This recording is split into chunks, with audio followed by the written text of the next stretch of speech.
ప్రదక్షిణ శక్తేన కాశీయాత్ర ఆయుతేన చ సేతు స్నాన శతైర్య చ తత్ఫలం మాతృవందనే.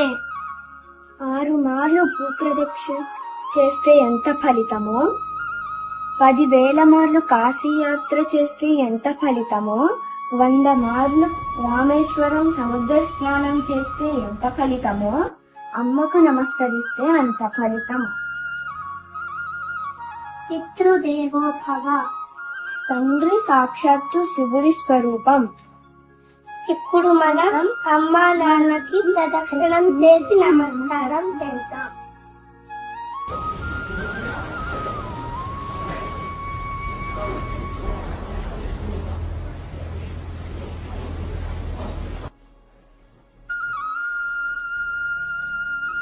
చాలా బాగా చెప్పారు. నేను మీకు చెప్పిన విషయాన్ని చక్కగా ఆచరించి చూపించారు. అలాగే మనిద్దరం కూడా అమ్మా నాన్నగారికి ప్రదక్షిణం చేసి నమస్కారం చేద్దాం.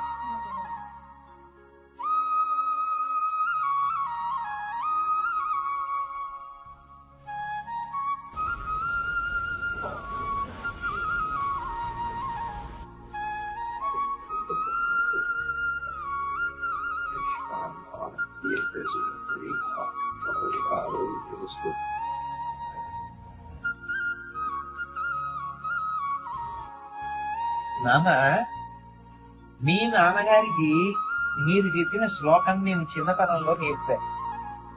మీ నాన్నగారు ఆ సంస్కారం నిలబెట్టుకుని ఆ శ్లోకం మీకు నేను, మీరు ఆ శ్లోకం చదివి మీ అమ్మగారికి నాన్నగారికి నమస్కారం చేశారు. మీ అమ్మ నాన్నగారు మాకు నమస్కారం చేశారు. మరి ఇప్పుడు నేనెవరికి నమస్కారం చేయాలి? మా అమ్మకి నాన్నగారికి చేయాలి.